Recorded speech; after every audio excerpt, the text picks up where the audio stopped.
Bobby Torres of Frightbox Recording here to show you how to avoid common reverb mistakes and to show you a few reverb alternatives. Now, one of the most common issues that we all face as beginners when we first get into mixing is using just way too much reverb. And I've been guilty of it myself when I started out, believe me. The problem is when we listen to our favorite records, we hear the depth that's captured in these pro recordings and we want to achieve the same things. And when you think about it, it logically makes sense. Reverb puts your sounds within a specific space. But in reality, there are much more elegant and professional ways to add depth to your recording without using a ton of reverb. And I just want to share with you a few common reverb alternatives on sources where people usually go way too overboard with reverb.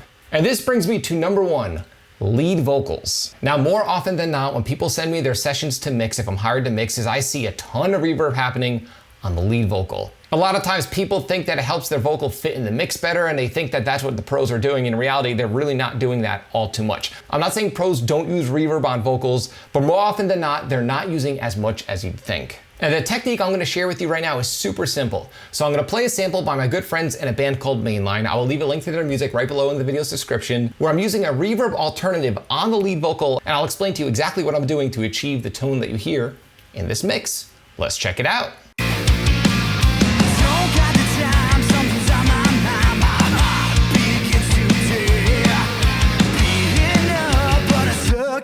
I can always feel your stare. Don't feel right, you're walking in the night. Always someone behind my back. Vicious anger running through my veins. I'm always on attack. Excuses are the same. I pass blame for who I am. All I got is my name. I just don't give a damn. So as you can hear, you hear a ton of ambience on the lead vocal. And this is because they were going for an early 80s Ultimate Sin, Bark at the Moon style, Ozzy style production. Now, I've been doing this for long enough where I know that people would probably tend to add a ton of reverb when the client would ask to make their vocals or production sound a little more 80s. So I'm gonna solo the vocal once more and pay close attention to the ambience that's happening around the vocal. Excuses are the same. I pass blame for who I am. All I got is my name. I just don't give a damn.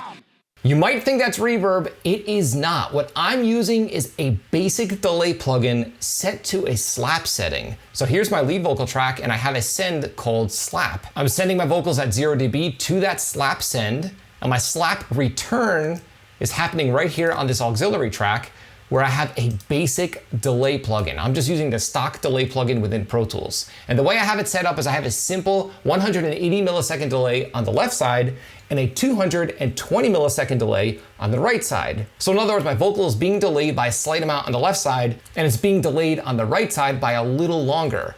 180 on the left, 220 on the right. And what this does is this puts an atmosphere around my vocal that's very similar to reverb, but much more manageable. And in context of the mix, it's much more transparent. And in my opinion, it's a little more tasteful. Now, I just want to say this. I'm not saying I never use reverb on vocals. I do from time to time. But more often than not, when I review others' mixes, especially beginners, they tend to go crazy with reverb, when in reality, the pros don't often go that crazy with it, believe me. So give this a shot on your own mixes. Again, the delay setting is super simple. I'm just using a stock delay plugin right within my DAW. Again, 180 milliseconds on the left, 220 on the right. Now, the next reverb alternative tip that I want to share with you is related to this specific effect, and it's the way I EQ this effect. So in other words, my vocal is being sent to this effect, and then I have some EQ applied to this effect to help the effect blend into the mix in a much more transparent and musical way. And it's super basic. So here's my delay plugin, and right after it, I have this EQ.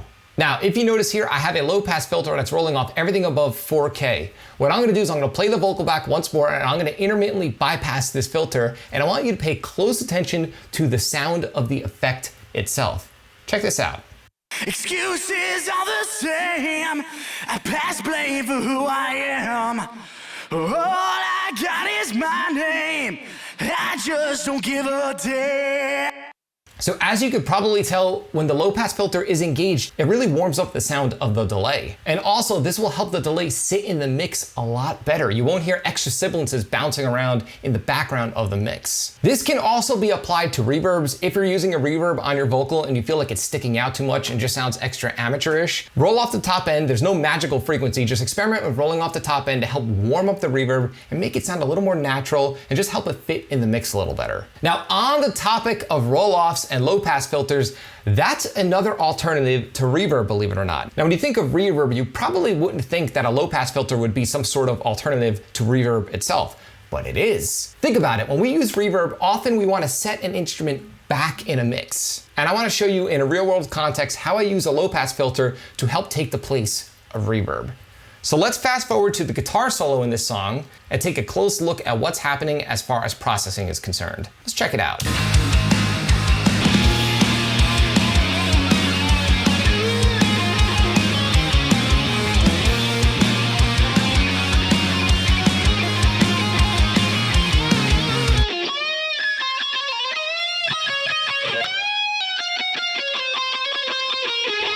Okay, so on this lead guitar, I have a basic EQ, and as you could tell, I'm rolling off a ton of low end to help make room for the rhythm guitars, and I'm also rolling off everything above 7K. So by rolling off the top end in an extreme fashion like this, not only are you making room for your cymbals, but you're also helping it sit back in the mix a little. So I'm gonna play the solo again, and I'm gonna bypass the EQ and just pay close attention to the top end.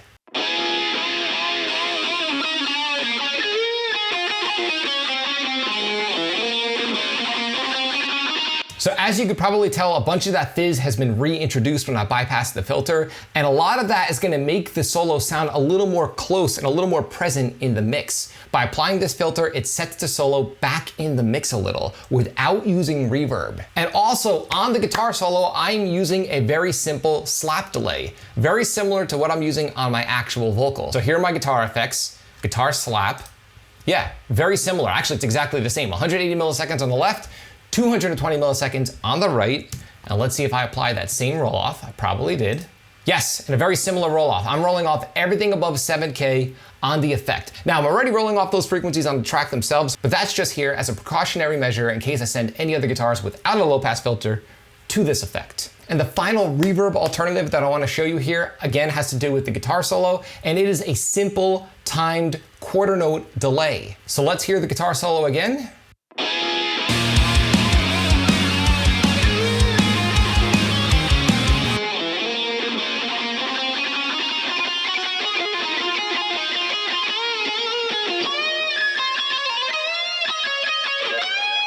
So as you can tell, there's a bunch of ambience happening on the lead guitar, but none of it has to do with reverb. The slap delay is acting sort of like a room reverb, and I have an eighth note delay, not a quarter note delay, an eighth note delay on the actual guitar solo itself, and it's being synced to the tempo of the song. And that's the big takeaway here. By syncing your delay to the song, you won't even notice it within the context of the mix. It'll add depth to the sound without it being noticeable. So in other words, when you time your delay, like a longer delay to the tempo of the song, it'll blend into your mix in such a way that the listener won't even notice it. So again, you're adding depth without it sounding like a cheesy reverb effect. And on this particular effect, on this eighth note delay, I'm rolling off everything above 2.5K. Super extreme. This is because I want it to really blend into the mix without it being noticeable. So hopefully this video gives you a few different ideas on how you can go about adding depth to your mix without having to reach for reverb. Again, many of us get caught in the trap of adding a ton of verb to our mix because that's what we think the pros are doing, but in reality,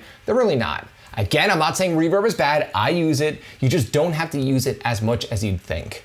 So I'd love to hear your opinion. Do you use reverb? Do you find that you use it too much? Do you use it a lot and you like your results? Leave a comment in the comment section below and tell me your opinion. I'd love to hear it. If you found this video helpful, like, comment, subscribe, and share. And do not forget to click the little bell icon so you can be notified every time I upload one of my weekly videos on all things metal and rock production. You can both like and follow me on Facebook and Instagram. Links are in the description below.